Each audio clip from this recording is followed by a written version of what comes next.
Good morning, Grace and Grit Academy. It is December 11th. It is Monday, 2 weeks before Christmas, and 1 week before Dad gets out of this class.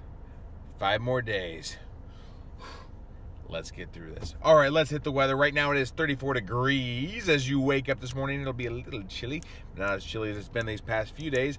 But as we head into the week, it'll start getting a little bit warmer. But what comes with that warmth?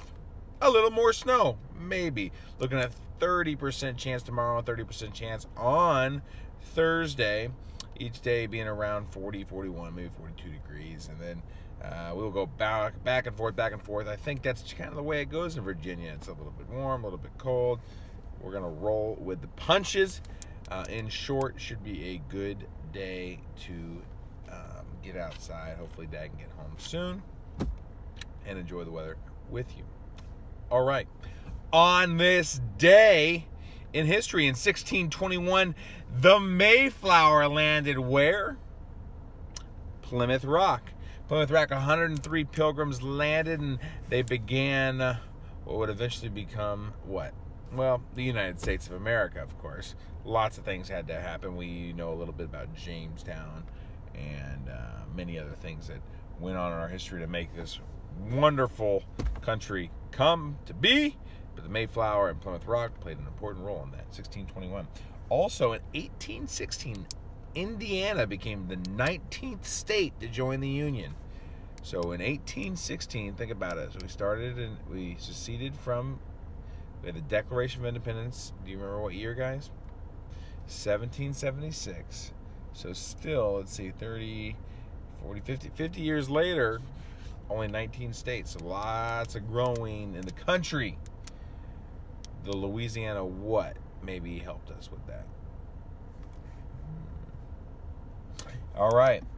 And then in 1941, we talked about how we went to war against Japan and the Day of Infamy.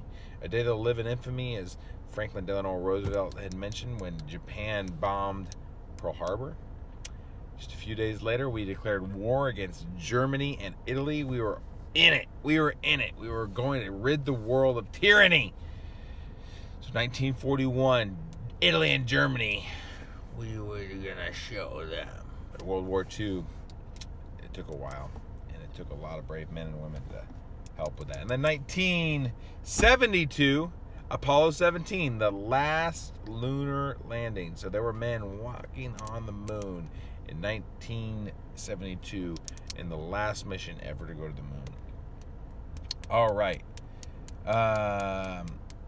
Let's wrap up some sports scores yesterday. The Cardinals win 12-7. Not sexy, but they get the job done, keeping themselves in the playoff hunt, but not really. They're 2 games back from the Falcons, who are in the lead for the wild card, them and the Seattle Seahawks. Basically, they have to have a lot of people lose, and they got to win all their games left. Is it impossible? No. Is it possible? Well, hard to say.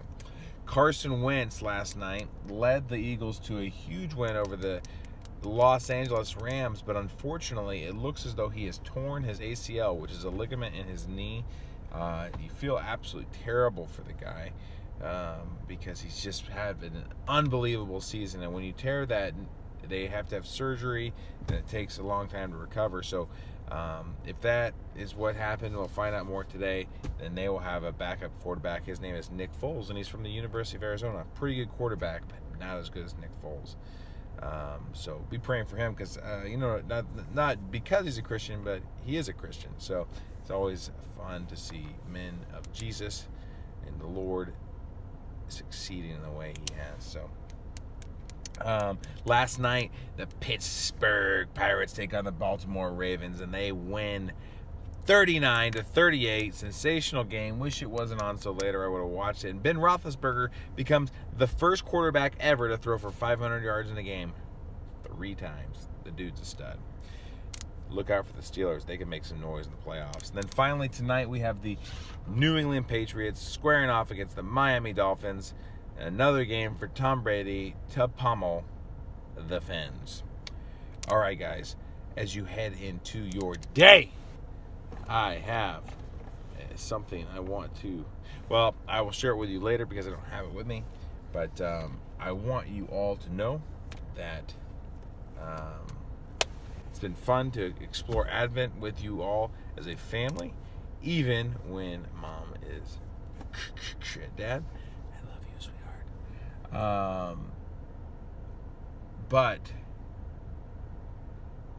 2 weeks away from Christmas,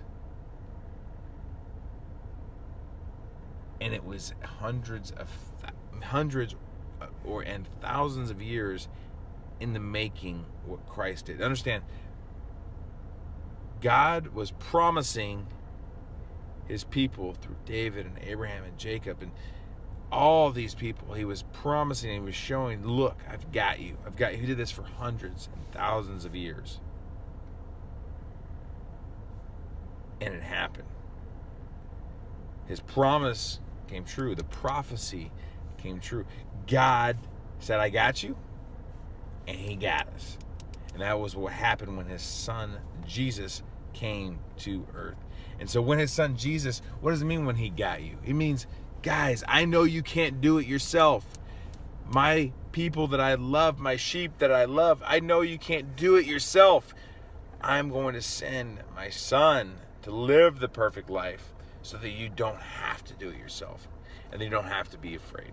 So that is what happened. That's what we celebrate in the next 2 weeks. So be excited as we get to have that on our minds and our hearts. I love you guys. Have an outstanding day and a beginning to your week. See you in a bit. Bye.